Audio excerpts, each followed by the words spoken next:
Na medicina chinesa, nós temos o baço pâncreas, que eu já cansei de falar que é considerado o órgão só, e ele, obviamente, ele controla a função do pâncreas no nosso organismo, tá? Tudo aquilo que afeta o baço pâncreas, né, em medicina chinesa, vai afetar a função do pâncreas.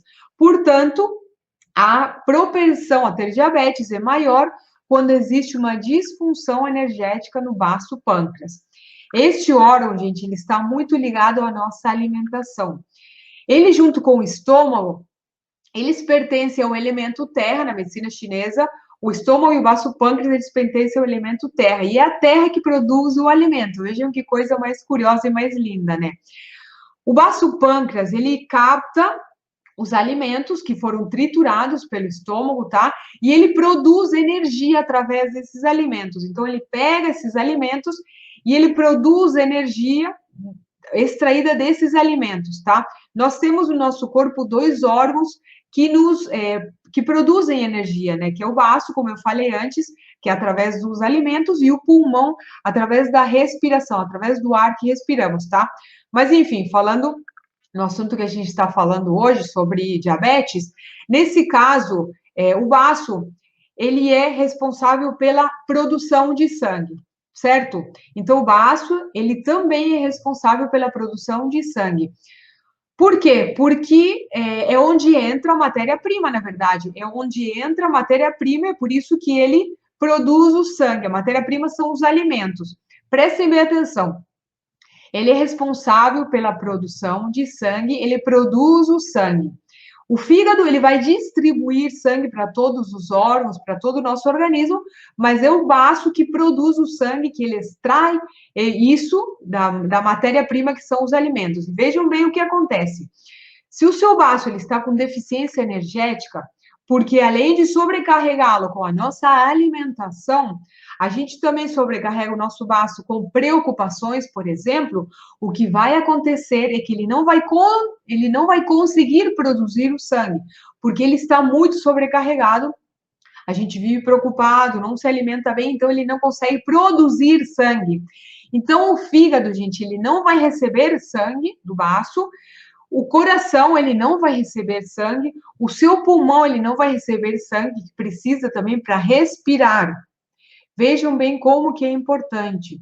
Então, gente, uma deficiência energética no baço leva a uma baixa produção de sangue, que pode causar uma insuficiência de sangue no coração. E aí, vejam bem o que pode acontecer também. A pessoa ela vai ter alterações emocionais. Ela vai ter agitação, ela vai ter medo, ela vai ter síndrome do pânico, ela vai sofrer com insônia também. E principalmente, e muito perigoso, quando não chega sangue no nosso sistema nervoso central, que ele precisa de sangue, gente, o nosso sistema nervoso central, ele precisa de sangue. Então, o baço, ele não produz o sangue, o nosso sistema nervoso central, ele não recebe o sangue, e, gente, o nosso cérebro, ele não funciona com menos de 80, eu acho que é 80% menos de oxigênio, tá? Então, o que vai acontecer ali? Com 80% menos do que isso, o nosso cérebro, ele não funciona, ele não vai receber isso. Então, a gente pode ter um AVC. Você pode entupir um vaso e virar às vezes eu confundo com o espanhol, faço uma confusão, gente. Então, vai entupir o vaso sanguíneo e você pode ter um AVC hemorrágico, gente. Vejam como que é importante. E tudo isso com uma disfunção energética no baço pâncreas. Porque a gente se preocupa demais, porque a gente abusa do açúcar, do trigo, das farinhas. Então, vejam as consequências. E não somente que acaba numa diabetes, mas também para a nossa saúde. O paciente, gente, às vezes se a pessoa não fez exame, quais são os sintomas que podem nos indicar se o paciente está sofrendo com diabetes, se ele já está começando a apresentar os primeiros sinais? Bom, a pessoa ela pode ter ou muita sede, ou nada de sede. Normalmente as pessoas quando ela tem uma disfunção energética no baço, gente, a pessoa ela começa a se sentir muito inchada sem motivo aparente. Quando é retenção de líquido, é porque existe uma disfunção energética no baço pâncreas. E isso é uma evidência de que a pessoa já está começando com uma disfunção energética no baço pâncreas, tá bom, gente? Por quê? Porque o baço pâncreas, ele não está conseguindo remover, que é outra das funções do baço, ele não está conseguindo remover o excesso de líquidos, de umidade no nosso organismo, então ele começa a acumular e a gente incha. Aí o seu paciente ele vai começar a reclamar que ele está muito inchado, e você, opa, então quer dizer que o baço dele não está funcionando bem. Alerta! Outro sintoma que o seu paciente pode ter é, por exemplo, ausência de fome também, ou ele vai ter muita fome, uma fome voraz, e principalmente ele vai ter muita vontade de comer doce e farinhas. Quando o seu paciente, olha esse pontinho aqui, ó.